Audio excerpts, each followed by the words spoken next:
Hey, welcome to Stocks, Tech, and Beer, where we grab a cold one and plot how to get rich. And today we're going to talk about the demise of the dollar and how to not only protect your savings when this event happens, but also to profit and gain wealth as we see the value of the dollar decline. This is definitely a topic I've heard more in the past week or two with the political climate. You got both parties want to print some more money and help the people out before the election. I mean, it's really just buying votes, but they want to do that, and the Fed is playing along and printing as much money as they can. And it's even gotten so bad. There's a meme out there. It's a money printer go brrrr. And it's starting to just stream into the mainstream consciousness too. Like just an anecdotal example, got a real estate buddy, and he lost a couple deals a week or two ago as his clients are worried about buying some real estate with the dollar declining as it is. And I mean, really, real estate is one of the things I would buy, but it just shows that people are scared of the economy and what's going to happen in this kind of environment. So it's something we've got to take very seriously. But first, let's talk beer. Look, if you don't care about what I'm drinking or what I'm doing in my life, just go ahead and skip to the next chapter. Yeah, this old dog learned a new trick. And you learn how to put chapters in here. If you like it, just find that next little indentation there. And while you're searching around moving the mouse, please hit that like button below and subscribe to the channel. It helps me get the message out. It keeps me motivated to make more of these videos. I'm back in Wisconsin. I'm at the family lake house. I mean, there's really nowhere else I'd rather be in the summer right now. I get to spend some quality time with the parents as well. So that's always nice. It's kind of rare once you move across the country to be able to do that. But with the pandemic, office closed, why not? Summer's beautiful. I mean, it's 77 and sunny out here today. I'd be down there by the lake if I had a microphone that didn't pick up every little sound. I'm in here, protected from the elements where it's quiet, so I can share this valuable information with you. And today I'm drinking a beer from the Eagle Park Brewery. Got the shirt on because it's one of my favorite breweries in the state. Definitely top 3. Talked about it before in one of my old videos. I tried one of the beers I don't really like. But today I've got a sour ale. It's called the Tiki Dave. I don't know if you can see that. Try to get it zoomed in.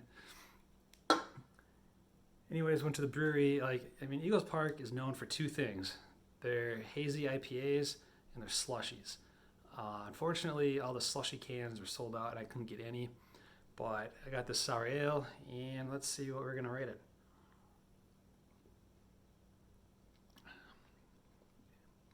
Yeah, definitely sour ale. You can taste some of the lime and orange I put in there. Really gets a little tart on the tongue there. Kind of like that. Sour, let's see. We'll give it a 6.5 out of 10. Pretty good. I know their IPAs are better. Their slushies are amazing. They're like 9 level. It's just the rarity. If you're ever in Milwaukee, stop at the brewery, get the slushies. You won't be disappointed. But now, let's get on to the good stuff. Oh yeah, before we get to that, just a little disclaimer, not financial advice. Do your own homework, consult a financial advisor, blah, blah, blah. You know the drill. But let's talk about the demise of the dollar. And what do I mean when I say the demise of the dollar? I think it's a little different than what most people say when they say this. I don't think the dollar is going to go in some hyperinflationary spiral and go down to zero or blow up or lose its reserve currency status. Or that's not in the cards the next 10, 20 years. The dollar is still the reserve currency of the world. Everybody uses it. And to be honest, it's like the prettiest pig in the pen. It's just what we're going to use because every other currency's got bigger problems than we do. Despite what you might believe, the U.S. does have one of, if not the most stable economy, and definitely the biggest stable economy in the world. You might say like Switzerland's got something going for itself, but it's a pretty small economy comparatively, and they don't want their Swiss dollars being used for international trade. So the dollar isn't going to go away. It's just going to inflate more than it has in the past over the next coming decade. Like for the past 10, 20 years, we've really only seen 2% inflation or so every year. And that's not too bad. You don't really notice it. It's pretty gradual and slow. Like sure, you might see something go up from like $1 to $1.10 every now and then, but for the most part, a lot of our prices have stayed pretty stable throughout the course of the past 10 years. Like I remember paying $3 a pound for chicken 10 years ago. You can still get that price now at the right time on sale. So in that way, inflation's not really that noticeable, but I think it will be going forward because of all this money printing. I mean, you can't print the $6 trillion that the Fed has and the politicians have instructed the Fed to print and not get some kind of inflation. That's one third, one quarter of GDP. Like these dollars are getting into the economy and we're not producing anything more. It'd be one thing if that $6 trillion went and we produced $6 trillion worth of goods. But what happened was a lot of that money went to people sitting at home to do nothing in the way of unemployment checks, creating zero value, just being a leech on society. And another chunk of that went through the PPP loans, and that paid employees to be furloughed and to sit at home as well and not produce any value. And then you also had the money going to companies and special interest projects, which just aren't creating value. It's just putting money into the pockets of the connected, really. So there wasn't any real value being made from this. I mean, there's so many better things we could have done with that $6 trillion. If we really wanted to. I mean, we could have planted some more food, tried to feed the world, made things more organic. We could have put that money towards nuclear fusion research and gotten free power for the world. I mean, there's so many things we could have done that could have been so much more valuable and constructive, but here we are. If you don't believe me, you can just look at this chart of the DXY, the dollar index, and you'll see today that the dollar index hit a new low, at least a new 52-week low, not an all-time low. We still got a ways to go for that to happen, but the DXY compares the dollar to a basket of other currencies, like the Japanese yen, the euro, the Swiss franc, the British pound, maybe a couple others. Those are the main ones. And it compares the strength to those other currencies. And right now, our dollar is getting weaker, and that means it's inflation. And this is likely to continue for the year as well, with politicians trying to help the people. It's really buying votes. But these handouts will continue at least through the election. And depending on who gets elected, certain handouts go to certain places after the election as well. So the dollar is going to continue to go down. So the question is, what do you do to protect yourself? The main thing you want to do is get out of the dollar. You want to buy things like beer. I'm getting a little pineapple in there too. Interesting. Anyways, you want to buy things. So one of the things people look to first when the dollar devalues to buy is gold. It's been a store of wealth for 2,000 years. They say you could have bought at any point in time a suit and a nice pair of shoes over the past 2,000 years for the whole time. Like right now, $2,000 you get a suit and shoes. 2,000 years ago, ancient Rome, ounce of gold is what it took to buy a toga and a nice pair of sandals. So in that regards, like gold has been very stable in holding its value. And I do believe that'll continue, but even though it's been stable over time, gold does go up and down, up and down, up and down. And what we're going to see right now is gold going up as people try to protect themselves from an inflationary dollar environment. Because the dollar is going down and gold is usually inversely correlated. So the dollar goes down, gold goes up. People go in, they know this, and it pushes the price of gold up higher than most people ever think is possible. Like in the 70s, gold went from $35 to almost $1,000 an ounce. That was just in 10 years. And that's crazy. If that happened now, I don't even know, gold would be up to like 30,000 maybe. I don't know. It's a huge number. It's a number I don't think we'll get to. But, I mean, it's not out of the realm of the ordinary. Like, nobody thought that would have happened in 1970, but it did. So, could happen now. I got a target over the next 10 years of $5,000 an ounce. And I think if that happens, you'll be pretty well off. I mean, just buy some gold coins, some bullion. You can get the gold ETF is probably the easiest thing to buy. That ticker symbol GLD. If you want to dabble in the miners, you can do that. Wouldn't be against it because you get a little leverage to gold there. I explained that in a different video. I'll link to that below. So other than gold, like the new store of value is Bitcoin. And Bitcoin's really how the millennials are going to get out of the fiat dollar system.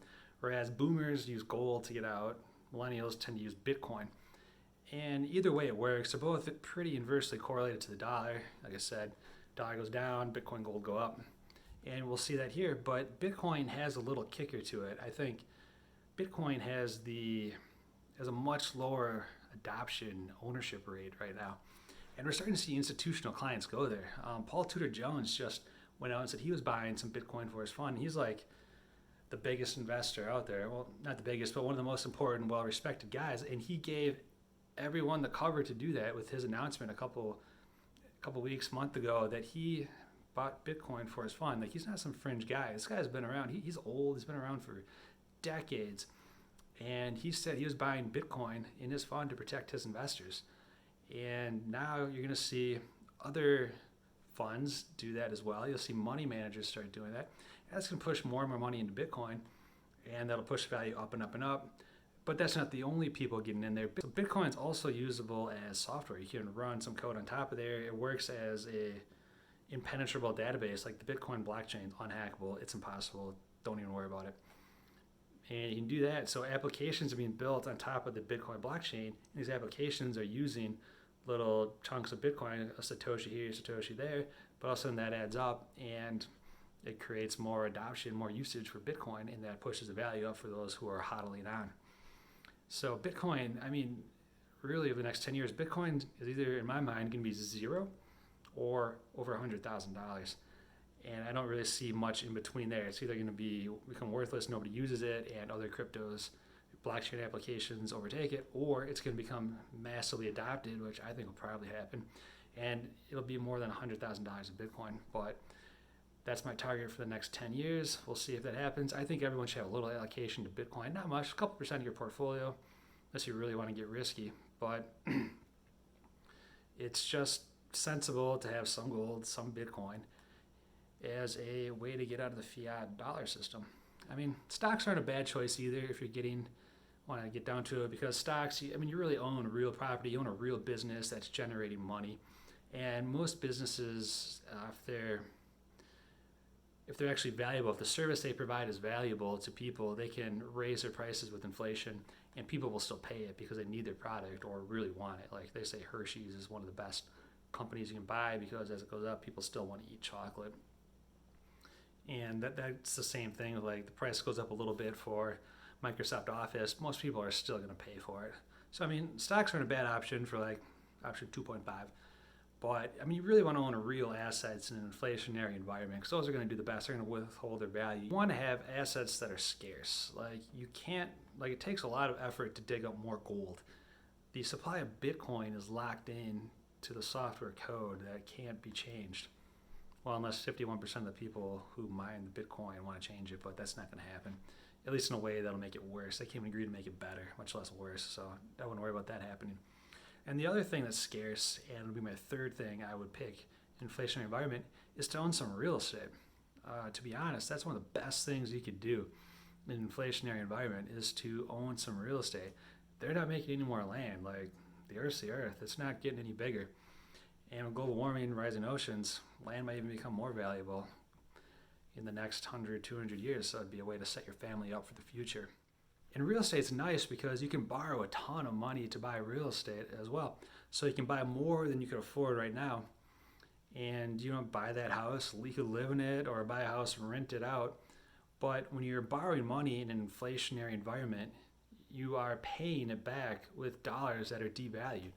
So take that 30-year mortgage, put down as little as possible, and just let that inflation make your loan payment be smaller and smaller and smaller in real terms each year. Like, sure, it's going to stay the same. Like you'll pay $1,000 every month throughout the course of the 30-year mortgage, but that $1,000 is going to be worth less and less and less every month and every year. So like that $1,000 a month, this year, let's say there's 5% inflation. Next year, it's worth $950 a month, and it just goes down, down, down. By the 30th year, it's going to be almost nothing. So, I mean, just take out a big old mortgage right now. There's no need not to. There's no need to pay it off any sooner than you have to. And use those dollars to buy other things that'll go up instead of paying off your mortgage. And that's one way to get rich. If this doesn't make sense or you want me to explain it more, please write me in the comments below. Love to know if I didn't explain it right or whatever, and I'll try it better in the future. But yeah, write in the comments below. And also, if you got value out of this video, which I really hope you did, please hit the like button, please subscribe. Like I said, helps me get this video out and keeps me motivated to make more of these videos. And that's it. So the 3 things to do in an inflationary environment, I mean, the main thing, own real assets, own real things. As someone said, like, you want to own something that would hurt if you could drop it on your foot. So you get commodities like gold, then you have real property like real estate. And then there's Bitcoin now, which also works. It's also a scarce asset. So real estate, Bitcoin, gold, those are the three things you want to own. Like I said, we'll see. Not financial advice, just kind of guidance. It's a guy drinking beer, spouting off about what makes money. So cheers.